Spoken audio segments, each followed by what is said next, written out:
ಹಳೆ ದ್ವೇಷದ ಹಿನ್ನೆಲೆಯಲ್ಲಿ ಮಚ್ಚಿನಿಂದ ಹಾಗೂ ರಾಡ್ನಿಂದ ವ್ಯಕ್ತಿಯ ಮೇಲೆ ಹಲ್ಲೆ ನಡೆಸಲಾಗಿದೆ. ಕೋಲಾರ ಜಿಲ್ಲೆಯ ಶ್ರೀನಿವಾಸಪುರ ತಾಲೂಕಿನ ನಾರಮಾಕಲಹಳ್ಳಿಯಲ್ಲಿ ಒಂದು ಘಟನೆ ನಡೆದಿದ್ದು, ನಾರಮಾಕಲಹಳ್ಳಿ ಗ್ರಾಮದ ವೆಂಕಟರಾಮರೆಡ್ಡಿ ಮೇಲೆ ಮನಸೋ ಇಚ್ಛೆ ಹಲ್ಲೆ ಮಾಡಿರ್ತಕ್ಕಂಥ ಆರೋಪ ಕೇಳಿ ಬರ್ತಾ ಇದ್ದು, ಡಿಂಬಾಲ ಗ್ರಾಮದ ಪ್ರಕಾಶ್, ಶಿವರೆಡ್ಡಿ, ಮಂಜುನಾಥ್ ವೆಂಕಟರಮಣರೆಡ್ಡಿ ಮೇಲೆ ಹಲ್ಲೆ ಮಾಡಿದ್ದಾರೆ ಅಂತ ಆರೋಪಿಸಲಾಗುತ್ತಿದೆ. ವೆಂಕಟರಾಮರೆಡ್ಡಿಗೆ ಗಂಭೀರ ಗಾಯಗಳಾಗಿದ್ದು, ಸದ್ಯ ಅವರನ್ನ ಕೋಲಾರದ ಆರ್ಎಲ್ ಜಾಲಪ್ಪ ಆಸ್ಪತ್ರೆಗೆ ದಾಖಲಿಸಲಾಗಿದ್ದು, ಹಲ್ಲೆ ಹಿನ್ನೆಲೆಯಲ್ಲಿ ವೆಂಕಟರಾಮರೆಡ್ಡಿ ಕುಟುಂಬಸ್ಥರು ಶ್ರೀನಿವಾಸಪುರ ಪೊಲೀಸ್ ಠಾಣೆಯಲ್ಲಿ 4 ಜನರ ಮೇಲೆ ದೂರು ನೀಡಿದ್ದು ಎಫ್ಐಆರ್ ದಾಖಲಾಗಿದೆ. ಇನ್ನು ಆರೋಪಿಗಳು ಪರಾರಿಯಾಗಿದ್ದು, ಆರೋಪಿಗಾಗಿ ಪೊಲೀಸರು ಹುಡುಕಾಟವನ್ನು ನಡೆಸ್ತಾ ಇದ್ದಾರೆ. ಶ್ರೀನಿವಾಸಪುರ ಪೊಲೀಸ್ ಠಾಣಾ ವ್ಯಾಪ್ತಿಯಲ್ಲಿ ಒಂದು ಘಟನೆ ನಡೆದಿದೆ.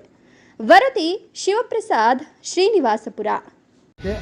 ನಾರಮಾಕಲಹಳ್ಳಿ ಗ್ರಾಮದಲ್ಲಿರುವ ವೆಂಕಟರಾಮರೆಡ್ಡಿ ಅವರನ್ನು ಬೇರೆಯವ್ರನ್ನ ಫೋನ್ ಮಾಡಿಸಿ ಎಲ್ಲಿರ್ತಾರಂತ ಪಕ್ಕದಲ್ಲಿ ನೋಡ್ತಿದ್ರು. ಸುತ್ತಾಡಿ ಅವನ ಪಾಪ ಏನೋ ಕೆಲಸಕ್ಕೆ ಹೋಗ್ತಾ ಇದ್ದರೆ ದಾರಿಯಲ್ಲಿ ಹಿಂಸೆ ಮಾಡ್ತಾ ಕಾದ್ಕೊಂಡಿತ್ತು.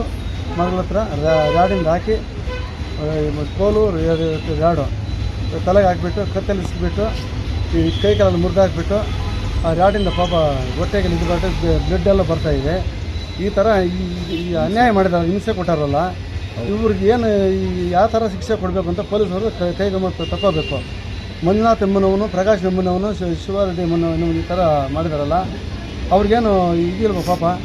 ಈ ಥರ ಅನ್ಯಾಯ ಮಾಡಿದ್ರೆ ಸೂಕ್ತ ಕ್ರಮ ತಗೋಬೇಕಂತ ಪೊಲೀಸವ್ರಿಗೆ ಜಾಸ್ತಿ ಕೇಳ್ಕೊಳ್ತಾ ಇದ್ವಿ. ಅವ್ರು ತಗೊಂಡು ಜೈಲಿಗೆ ಹಾಕಬೇಕು. ಈ ಥರ ಮಾಡ್ತಾರಲ್ಲ, ಅವ್ರಿಗೇನು ಇದಿಲ್ವಾ? ಬಡವ್ರು ಸಹಾಯ ಮಾಡ್ತಾಯಿದ್ವಿ ಪಾಪ ಇಂಥವನು. ಎಫ್.ಐ.ಆರ್ ಮಾಡಿ ಫಸ್ಟು. ಈ ಥರ ಎಫ್.ಐ.ಆರ್ ಮಾಡಿಬಿಟ್ಟು ಪಾಪ ಯಾವನೋ ಪಾಪ ಜಮೀನಿಗೋಸ್ಕರ ಹೋದರೆ ಅವನ್ನ ಬೆದರಿಕೆ ಹಾಕ್ತಾರೆ. ಅವ್ನಿಗೇನು ಪಾಪ ಬಡವ್ರು ಸಹಾಯ ಮಾಡಬಾರ್ದ? ಈ ಥರ ಏನು ಗೊತ್ತಾಗಲ್ಲ. ಅವ್ರಿಗೇನು ಇಷ್ಟು ಉದ್ದೇಶ ಇಟ್ಕೊಂಡ್ರೆ ಅವ್ರಿಗೇನು ಸಂಸಾರ ಏನು ಪಾಪ ಅವನಿಗಿರಲ್ವ? ಈ ಥರ ಮಾಡಿದ್ರೆ ಕೊಲೆ ಮಾಡಿ ಪಾಪ ರಕ್ತ ನೋಡಬೇಕು. ನೋಡಿದ್ರೆ ಶ್ರೀನಿವಾಸ ಹಾಸ್ಪಿಟ್ಲ್ ಕರ್ಕೊಂಡು ಹೋದ್ವಾ, ಅಲ್ಲಿ ಆಗಲ್ಲ ಅಂದರು. ಅಲ್ಲಿಂದ ಜಾಲಪ್ಪ ಆಸ್ಪತ್ರೆಗೆ ಹೋದರೆ ವಿದ್ಯುತ್ ಬ್ಲಡ್ಡೆಲ್ಲ ಬರ್ತಾಯಿದೆ, ಕೈ ಕಾಲೆಲ್ಲ ಪಾಪ ಯೂನಿಸಿತಾಗಿದೆ, ಕಾಲು ಹೊಡೆದ್ಬಿಟ್ಟು ಅವ್ರಿಗೆ ಕತ್ತಿಸ್ಬಿಟ್ಟು ರಾಡಿಂದ ಕತ್ತಿಗೆ ಹಾಕಿದ್ದಾರೆ ಪಾಪ ತಲೆ ಮೇಲೆಲ್ಲ ವಿದ್ಯುತ್ ರಕ್ತ.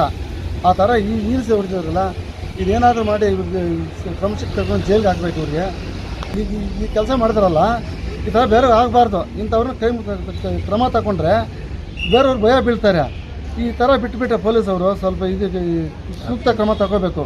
ಮತ್ತು ನೆನ್ನೆಲ್ಲ ರಾತ್ರಿ ಮಂಜುನಾಥ್ ಎಂಬನು ನನಗೆ 9 ಗಂಟೆಲಿ ಫೋನ್ ಮಾಡಿ 11ವರೆಗೂ ನನಗೆ ಫೋನ್ ಮಾಡಿ ಬೆದರಿಕೆ ಹಾಕ್ತಾನೆ. ಅವನು ಭಾಳ ನೋಡ್ತೀನಿ ನಿಮ್ಮ ಕತೆ ಅಂತ. ನಮ್ಮರ ಹತ್ರ ಬಂದು ಏನು ಬಾಬು ಮಾತಾಡೋದು ನಮ್ಮ ಹೆಂಡ್ರನ್ನ ಬೈತಾನೆ, ನಮ್ಮ ತಾಯಿನ ಬೈತಾನೆ. ಅವನು ಈ ಗಲೀಜು ಮಾತಾಡ್ತಾನೆ ಮಂಜುನಾಥ್ ಎಂಬವನು. ಅವ್ನಿಗೇನು ತಾಯಿ ತಂದೆ ಏನು ಇಲ್ವೋ, ಅವ್ರಿಗೆ ಅವ್ರ ತಾಯಿ ಮನೇಲಿ ಇರೋಲ್ವ, ಆ ಥರ ಮಾತಾಡ್ತಾನೆ. ಬೆಲ್ಲಕ್ಕೆ ಫೋನ್ ಮಾಡಿದೆ ಬಂದೆ, ಏನೋ ನಮ್ಮ ತಾಯೆಲ್ಲ ಬೈದಲ್ಲ ಅಂದರೆ ಏನೋ ಮಾತಾಡ್ತಾನೆ. ಮತ್ತೇನು? ನಮ್ಮ ಹೆಸರು ಡಿ.ಬಿ. ಶಿವಣ್ಣ ಅಂತ, ಗ್ರಾಮ ಪಂಚಾಯತಿ ಮಾಜಿ ಅಧ್ಯಕ್ಷರು.